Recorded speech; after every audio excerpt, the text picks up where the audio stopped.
വ്യഞ്ജനാക്ഷരങ്ങൾ നമുക്ക് എങ്ങനെയാന്ന് നോക്കിയാലോ.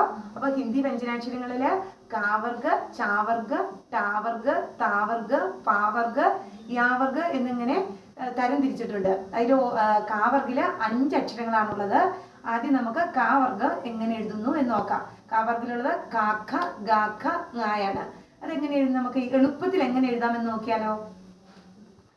ആദ്യത്തെ ലെറ്റർ കായ്, ഒരു 1 എഴുതുക, ഒരു 0 ഇതിനെ കൂട്ടിമുട്ടിച്ചിടുക, എന്നിട്ട് മുട്ടാതെ ഒരു ഓപ്പോസിറ്റ് സൈഡിൽ മുട്ടാതെ ഒരു 0 ആക്കി വെക്കുക.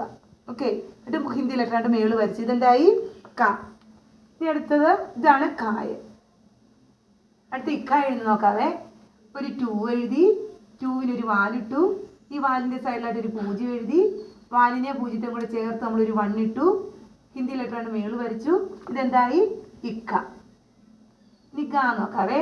ഒരു 1 ഇട്ടു, ഇങ്ങോട്ട് വരച്ചു, ഒരു വലിയ 1 കൂടെ കൂടുതലിട്ടു, മുകളിൽ വരച്ചു.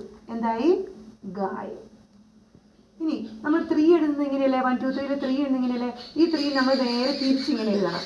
എങ്ങനെയാണ് 3 തിരിച്ചെഴുതി മുകളിലോട്ട് കയറിപ്പോയി, അതിൽ കൂടെ തന്നെ താഴോട്ട് ഇറങ്ങി വന്നു, ഹിന്ദി ലെറ്റർ ആയിട്ട് മേള് വരച്ചു. എന്തായി ഇക്ക. ഇനി ങാ എഴുതാൻ കുഞ്ഞ് 1 ഇട്ടു, എസ് എഴുതി മുകളിൽ വരച്ചു. ങായാക്കാൻ എന്ത് ചെയ്യണം, സൈഡിലൊരു കുത്തിടുക. ഇതെന്തായി ങായ്. ങ. അപ്പൊ നമുക്കൊന്നുകൂടി എഴുതാൻ നോക്കിയാലോ. കാ, ഖ, ഗ, ഖ, ഇഖ, ങ.